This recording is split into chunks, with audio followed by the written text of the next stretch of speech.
믿음의 목표가 없어지면서 점점점 믿음의 감격도 없어지고 믿음의 성취감도 없어지고 점점점 믿음이라는 것이 그냥 습관이 되어져가는 그런 형태가 되어져 갑니다.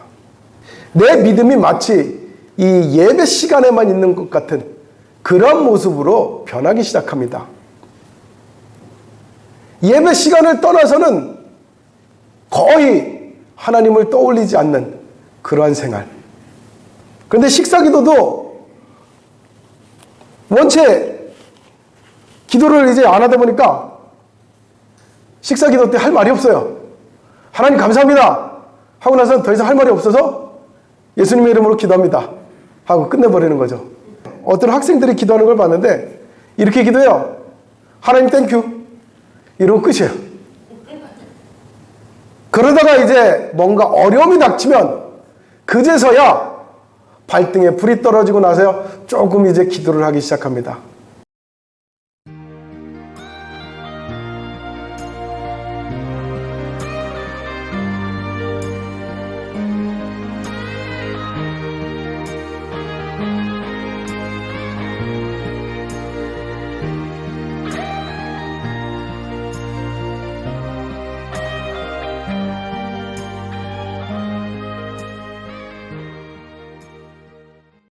저는 어렸을 적부터 교회 다녔습니다.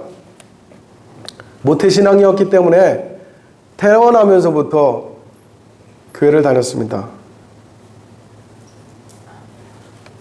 엄마, 아빠라는 말을 배우면서 동시에 하나님, 예수님, 주님, 아멘 이런 말들을 배웠습니다. 1, 2, 3, 4 이런 숫자는 찬송가에서 먼저 배웠습니다. 그리고 우리말이 아님에도 불구하고 할렐루야, 아멘 이런 말이 우리말인 줄 알고 배웠습니다. 무슨 뜻인지도 모르면서. 학교에서 영어는 잘 못했는데 방언은 당연히 해야 되는 줄 알고 방언 받으려고 기도를 열심히 했습니다. 헌법은 모르는데 10계명은 달달달 외우고 있었고요. 그리고 다른 것은 못 외워도 주기도문, 사도신경, 성경 목록 이런 것들은 이미 초등학교 저학년 때 다 외웠습니다.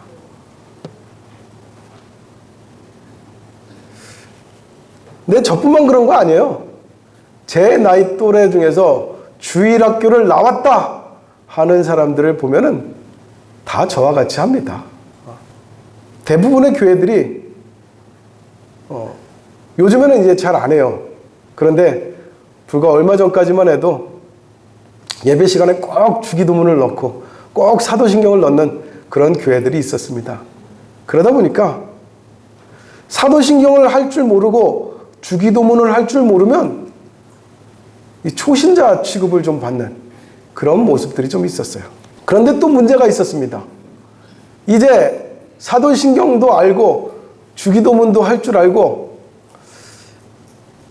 이러고 나면 그때부터는 이제 내가 믿음에 대해서 다 배운 것처럼 여기는 그런 모습들도 나타나기 시작합니다.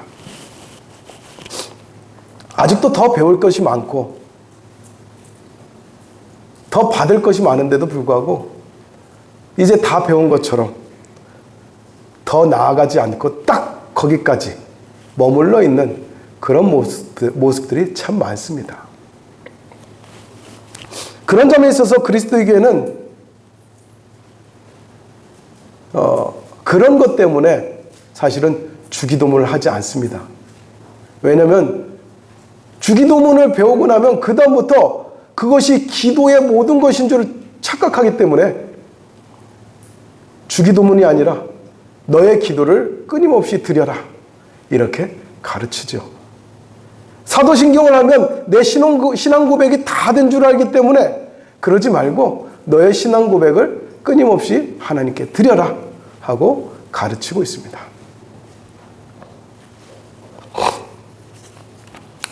그럼에도 불구하고 많은 분들이 이제 내가 이제 신앙 입문을 딱 끝냈다라고 생각하면 그때부터 더 나아가지 못하는 모습들이 나타나는데, 이유가 무엇인가 하면은 그래도 내가 이제 신자 소리 듣는다, 이제 신앙인 소리를 듣는다 하기 때문이 아닐까라고 생각됩니다. 신자 소리를 듣고 이제 교인 소리를 듣고 좀 더 나아가서는 이제 뭐 집사라는 직분을 얻게 되고 이러면서 뭐 내 구원이 1등급 칸은 아니더라도 어쨌든 내가 천국에 가지 않겠나, 이런 생각을 하게 되는 것 같습니다. 그러다 보니까 믿음이라는 것이 점점점 시간이 지날수록 막연한 것이 되어져 갑니다. 구원을 받았는데 구원을 받은 것이 맞는지 안 맞는지 조금씩 헷갈려지기 시작하고, 믿음 생활을 하고는 있는데 처음에는 주기도문 외워가지고 주기도문 다 외우셨어요? 야, 사도신경 다 외우셨어요? 야, 대단하네. 성경 목록 다 외우셨어요? 야, 이러다가 어느 순간 우리 믿음의 목표가 없어져 버려요. 믿음의 목표가 없어지면서 점점점 믿음의 감격도 없어지고 믿음의 성취감도 없어지고, 점점점 믿음이라는 것이 그냥 습관이 되어져 가는 그런 형태가 되어져 갑니다. 내 믿음이 마치 이 예배 시간에만 있는 것 같은 그런 모습으로 변하기 시작합니다. 예배 시간을 떠나서는 거의 하나님을 떠올리지 않는 그러한 생활. 가끔 밥 먹을 때 식사 기도하면서는 생각이 납니다. 그런데 식사 기도도 원체 기도를 이제 안 하다 보니까 식사 기도 때 할 말이 없어요. 하나님 감사합니다 하고 나서 더 이상 할 말이 없어서 예수님의 이름으로 기도합니다 하고 끝내버리는 거죠. 심지어는 제가 예전에 어떤 학생들이 기도하는 걸 봤는데 이렇게 기도해요. 하나님 땡큐 이러고 끝이에요. 뭐 더 기도를 못합니다. 그리고 왜 이렇게 기도가 짧아? 그러면은 뭐 할 말이 없는데요? 이러고 끝나는 거예요. 기도를 해야 되는데 할 말이 없어요. 뭘 해야 될지, 뭘 말해야 될지 말할 거리가 없습니다. 그러다가 이제 뭔가 어려움이 닥치면 그제서야 발등에 불이 떨어지고 나서야 조금 이제 기도를 하기 시작합니다. 하나님, 나에게 이러이러한 어려움이 생겼습니다. 도와주십시오. 구해주십시오. 하나님께서 지켜주십시오. 말이 좀 늘어나죠. 그런데 그것도 잠깐입니다.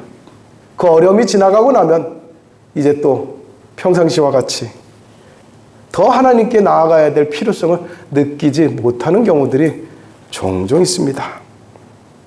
코로나를 지나면서 이제 집에서 인터넷으로 예배를 드리던 사람들이 늘어나면서 실제로 이제 더 이상 교회에 출석을 하지 않는 그러한 교인들이 벌써 30% 이상이 되었다라는 보고가 있습니다. 얼마나 심각한지 모르겠습니다. 어쩌면 당연한 건지도 모르겠습니다. 왜냐하면 제가 그랬거든요.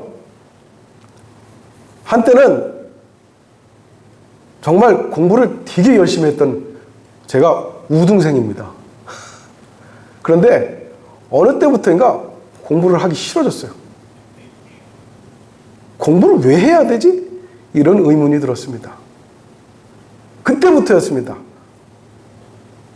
때려 죽여도 공부하기가 싫어요. 왜 공부를 안 했어요? 공부를 안 했는데 어느 날 정말 하나님의 역사로 공부를 다시 하게 됐어요. 왜 공부를 하게 됐냐? 잠이 안 와서 공부를 하게 됐습니다. 잠이 안 와가지고. 어느 날 잠이 안 오는데 아무리 자려고 해도 잠이 안 와요. 하루 그럴 수 있습니다. 그런데 이틀이 됐는데도 잠이 안 와요. 3일이 돼도 잠이 안 와요. 이게 어떻게 된 거야? 이게 왜 잠이 안 와? 그러다 어느 날 책을 봐야 되겠다. 책을 보면 졸음이 오겠지 하는 생각이 들었어요. 그래가지고 책을 찾아봤는데 몇 년 동안 이 공부와 담을 쌓고 살았더니 집에 책이 없어요. 있는 책이라고는 교과서밖에 없습니다. 그래가지고 할 수 없이 교과서를 본 거예요. 근데 처음에는 얇은 교과서를 봤습니다. 근데 교과서를 다 봤는데도 잠이 안 와요. 좀 더 두꺼운 걸 봐야 되겠다. 그래서 펼쳐든 것이 국어책이었어요. 그렇게 잠이 안 와가지고 책을 보다가 책을 보고 나니까 뒤늦게 좀 잠이 와요. 그래서 그 다음부터 잠이 들기 전에 책 보는 습관이 생겼어요. 근데 있는 책이라면 교과서밖에 없으니까 그냥 교과서를 보고 또 보고 보고 또 보고 그런 겁니다. 그러다 다시 공부 습관이 생긴 거예요.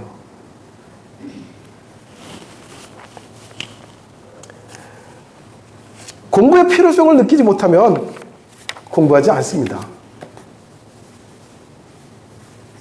믿음도 그렇더라고요. 믿음도 구원받아야 된다고 하니까 구원받기 위해서 일단 교회 출석을 합니다. 구원받기 위해서 교회에서 하라는 것들을 일단 합니다. 교회를 나와야 돼. 그리고 예수 믿어야 돼. 세례 받아야 돼. 또 교회 오면은 찬송도 열심히 하고 기도도 하고 또 헌금도 하고 이렇게 교회에서 하라는 것들 다 하다 보면은 어느 날 하나님께서 은혜를 주시고 감동을 주셔서 이제 내가 구원받았다는 것이 깨달아지기 시작해. 그리고 어느 순간부터 하나님께서 내게 감동을 주셔가지고 내게 기쁨도 충만해지고 정말 내 안에서 말할 수 없는 감동이 생겨. 그러니 열심히 교회를 다니면서 이것저것 교회에서 하는 일들에 봉사도 열심히 하고 이렇게 합니다. 기도도 열심히 합니다. 예배 참석도 잘 합니다. 그러나 어느 순간부터 다시 또 태만해지기 시작합니다. 그리고서 교회를 나오는 것이 조금씩 귀찮아지기 시작하고 불편해지기 시작합니다. 그래서 이제 하나씩 이제 빼먹기 시작합니다. 수요일날 빼먹기 시작하고 주일 오후도 빼먹기 시작하고 때로는 이제 주일날 성찬 예배도 빼먹기 시작합니다. 그러다 보니까 이제 한 달에 한 번씩 나오는 것도 점점점 이제 귀찮아질 때도 있습니다. 우리 성도들 가운데 그렇다는 것은 아닙니다. 그러나 분명한 것은 교회를 다니지만 일상생활 속에서 우리가 하나님과 가까이 하는 시간이 매우 적어지는 것을 보게 됩니다. 여러분들은 독립운동가 하면 누구를 떠올리십니까? 많은 사람을 떠올리겠지만 저는 안중근 의사를 떠올립니다. 안중근 의사가 이런 말을 했습니다. 이토 히로부미를 암살하고 나서 그를 처단하고 나서 이제 감옥에 갇혔습니다. 근데 감옥에 갇혀서 그분이 하신 말씀이 뭐였냐면 그가 한 말이 내 평생에 하루라도 책을 읽지 않으면 내 입안에 가시가 돋는 듯 하였다. 이렇게 말을 하였습니다. 혹시 여러분들 중에 성경을 하루라도 읽지 않으면 입안에서 가시가 돋는 분이 계십니까? 마음이 불편해서 견딜 수 없는 분이 계십니까?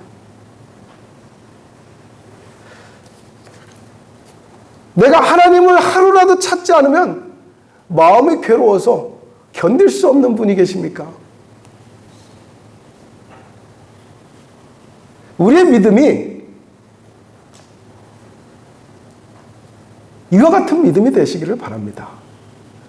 하나님은요, 우리가 하루라도 하나님을 찾지 않으면 안타까운 마음으로 우리를 바라보십니다.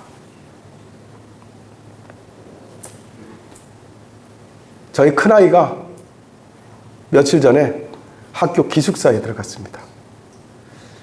더 열심히 공부해 보겠다고 학교 기숙사를 갔는데 늘 매일매일 보던 아이가 이제 안 보이기 시작하는 거예요. 첫날 기숙사에 간 첫날 집이 없는데 그렇게 허전하더라고요. 빈방 같고, 빈방이지. 빈방입니다. 그 빈방이 너무너무 허전합니다. 어디 멀리 간 것도 아닙니다. 뛰어가면 5분밖에 안 걸리는 그런 곳에 있습니다. 그런데도 이 녀석이 왜 전화를 안 하지? 첫날 밤을 보내는 것이, 기숙사에서의 첫날 밤이 어떤지 왜 얘기를 안 해주지? 그럽니다. 그 다음날도 전화가 없어요. 그 다음날도 전화가 없어요. 그러더니 4일 만에 이제 왔어요. 어땠느냐고 하니까 배시시 웃으면서 괜찮았어요? 이렇게 얘기를 합니다. 부모의 마음이 이렇죠. 늘 보던 자식이 하루라도 보이지 않으면 그때부터 괜한 걱정이 되고 괜히 보고 싶어지고 이런 마음이겠죠. 오랫동안 이제 습관이 되다 보면 괜찮겠지만 혹시 우리 성도들도 하나님께 안 보이는 것을 습관 지으려고 그러는 것은 아닐까요? 그런 모습이 아니기를 바랍니다. 하나님과 더욱더 가까이 할 수 있는 그런 믿음이 되시길 바랍니다. 예수님은 우리의 믿음이 그런 믿음이 되지 않기를 바라십니다. 예수님은 우리에게 오늘 마지막으로 당부하신 말씀이 무엇인지 다시 한번 보겠습니다. 자, 예수님께서 마지막으로 당부하신 말씀. 예수께서 나와 말씀하여 이르시되 하늘과 땅의 모든 권세를 내게 주셨으니, 모든 권세를 내게 주셨는데 그 권세를 가지고 뭘 하시느냐면, 너희는 가서 모든 민족을 제자로 삼아 아버지와 아들과 성령의 이름으로 세례를 베풀고 그 다음에 뭘 하라? 내가 너희에게 분부한 모든 것을 가르쳐 지키게 하라. 예수님이 주신 권세로 내가 너희에게 분부한 모든 것을 가르쳐 지키게 하라. 이와 같이 말씀하십니다. 가르쳐 지키게 하라. 이것을 줄이면 뭐가 돼요? 제자 삼으라 하는 말씀입니다. 제자라는 말의 뜻은요, 영어로 disciple이라고 합니다. 그 뜻을 살펴보면 그림자가 되다 라는 뜻이 있습니다. 그림자가 되다. 스승을 따르되 그림자처럼 따라간다 라는 뜻이에요. 내 그림자가 내 발끝에서 떨어져 나가는 것을 보신 적 있습니까? 볼 수 있습니까? 없죠. 내 발끝에서 떨어져 있다면 그것은 내 그림자가 아닌 겁니다. 남의 그림자지 내 그림자가 아니죠. 내가 주님을 따라가되 주님을 따르는 데서 끊어지면은 그때부터 나는 주님의 제자가 아닌 겁니다.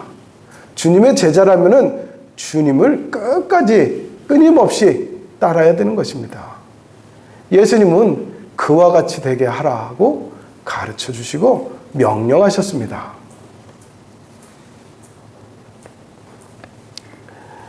문제는 우리가 주님의 제자다라고 말하면서도 우리에게 주님을 그렇게 끊이지 않고 따라가려는 마음이 매우 부족하다라는 것입니다.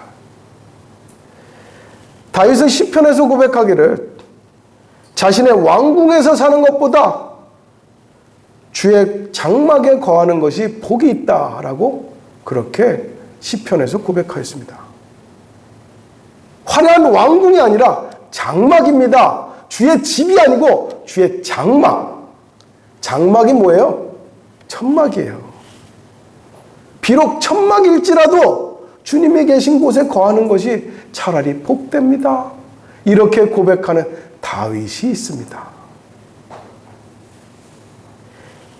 예수님은 12제자에게 말씀하시기를, 주의 제자들에게 말씀하시기를 인자는 머리 둘 곳도 없다 이렇게 말씀하십니다. 그래서였을까요? 예수님은 제자들과 함께 노숙을 하셨습니다. 그냥 밖에서 잤어요. 한대잠을 잤어요. 길가에서 잠을 자고요. 광야에서 잠을 자고요. 풀밭에서 잠을 자고요. 이런 모습이었습니다. 그럼에도 불구하고 12제자들은 그런 예수님을 기꺼이 따라다녔습니다. 우리의 마음은 하지만 다윗처럼 주의 장막을 사모하기보다는 주의 장막으로부터 자꾸만 멀어지려고 하고, 광야보다는 내 머리 둘 곳, 내 편하신 쉴 곳을 찾는 모습이 우리 믿음의 모습은 아닌지 되돌아보기를 바랍니다. 한 번은 바리새인 중에 누군가가 예수님께 고침받은 맹인을 데려다 놓고 그에게 말합니다. 너는 예수 그리스도 그의 제자이나 우리는 모세의 제자다. 이렇게 말을 하죠. 지금 이 자리에 있는 여러분들은 누구의 제자가 되기를 원하십니까? 우리는 정말 예수님의 제자가 되어 있는 것은 맞을까요? 그저 교인 명부에 이름이 올라가 있다고 제자가 아닙니다. 제자가 된다는 것은 제자로서의 삶을 살아갈 때에 제자가 되는 것입니다. 제자된 삶을 사시겠습니까? 제자 되시기를 원하십니까? 그렇게 되기 위해서는요, 반드시 훈련이 되어야 됩니다. 반드시 교육이 되어야 됩니다. 반드시 자라야지만이 됩니다. 교육도 받지 않고 훈련도 되지 않고 자라지 않으면 제자가 될 수가 없습니다. 우리가 입버릇처럼 우리는 하나님의 백성입니다 라고 얘기합니다. 그러나 하나님의 백성입니다 라고 했을 때는 하나님께 순종할 수 있을 때까지 되어야 진정한 하나님의 백성이 되는 것입니다. 우리는 하나님의 자녀입니다 라고 하죠. 정말 하나님의 자녀라고 말하려면 주님을 닮은 모습이 내게 나타날 때에 비로소 하나님의 자녀를 할 수 있는 것입니다. 내가 하나님의 종입니다 라고 말을 하려면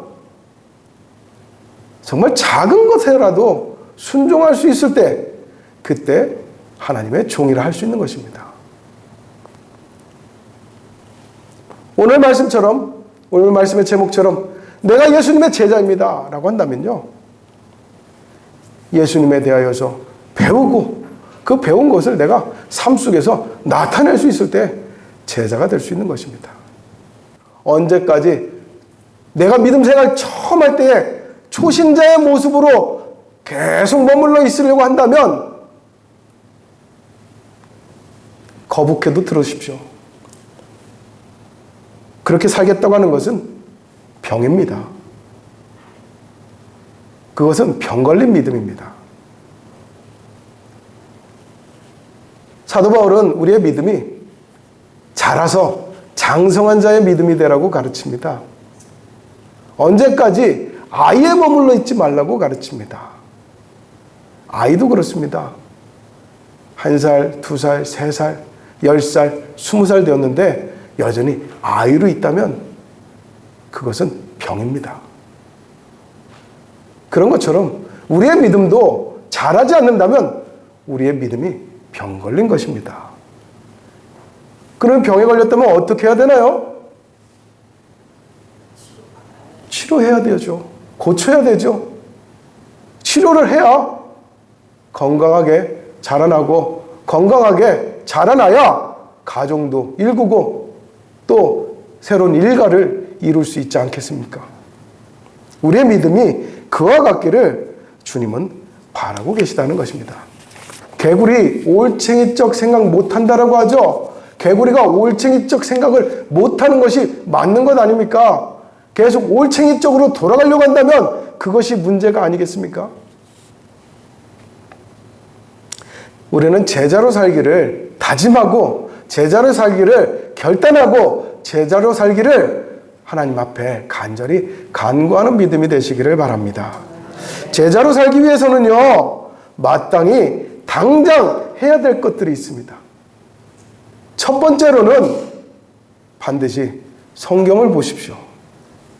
매일 성경을 보십시오. 단 한 절이 될지라도 성경을 보십시오. 시간이 없어서 못 봐요. 한 절이라도 보라니까요. 한 절이라도. 1초면 됩니다. 한 절이라도 보는 믿음이 되십시오. 그 한 절이라도 쌓이면 내 믿음이 그만큼 자랍니다. 내 하루를 놓고 기도하십시오.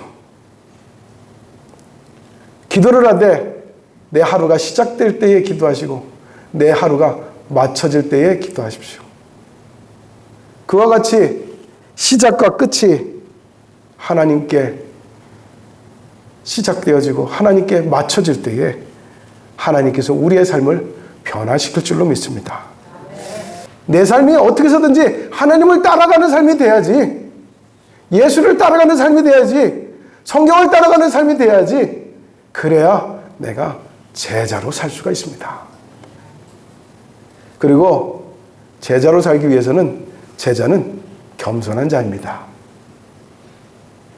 누구의 섬김을 받는 자가 아니라 섬기는 자입니다. 그러므로 섬김의 이 습관을 위해서 반드시 여러분들은 먼저 인사하는 자가 되시기를 바랍니다. 누구를 만나든 먼저 인사하는 자가 되십시오. 인사를 하되 안녕하세요 하고 끝내지 마시고요. 안부도 같이 물어보십시오. 안녕하세요. 건강하십니까? 안녕하세요. 식사하셨습니까? 안녕하세요. 평안하십니까? 이와 같이 안부를 물어보십시오. 그러면 반드시 대답이 따라옵니다. 그렇게 해서 관계를 맺어 나가시고 섬김의 시작을 보일 수 있는 그런 믿음이 되십시오. 지금 이 세 가지는 제자됨의 최소한의 기본입니다. 이 기본을 통해서 우리의 모습이 제자됨으로 나아갈 수 있게 하시기를 바랍니다. 그리스도인이 제자가 되는 것은 기본입니다. 기본을 통해서 우리의 믿음이 더 큰 믿음이 되어질 수 있습니다. 기본을 통해서 우리의 믿음이 더욱더 견고하게 세워질 수 있습니다. 기본을 지키면 우리가 하나님 나라의 일꾼이 될 수가 있습니다. 하나님께서 축복하시고 하나님께서 능력 주시고 하나님께서 사랑하시고 하나님께서 안위하시는 그런 믿음이 되시기를 주의 이름으로 축원합니다. 제자가 되십시오. 기도하겠습니다. 하나님 아버지, 우리의 믿음이 제자가 되기를 원합니다.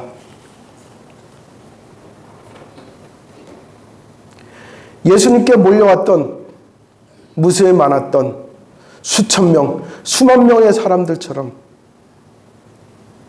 구경꾼으로 왔다가 구경꾼으로 돌아가지 않게 하여 주시옵소서. 예수님을 따라가던 제자들처럼 때로는 광야길 위에서도 때로는 장막에 머물더라도 주님과 함께 있는 것을 기뻐하며 주님과 함께 동행하고 주님의 말씀에 귀 기울이는 믿음의 삶이 되게 하여 주시옵소서. 주님을 잊고 사는, 주님과 동떨어진 그런 삶이 믿음의 삶인 줄 착각하지 않게 하여 주시옵소서.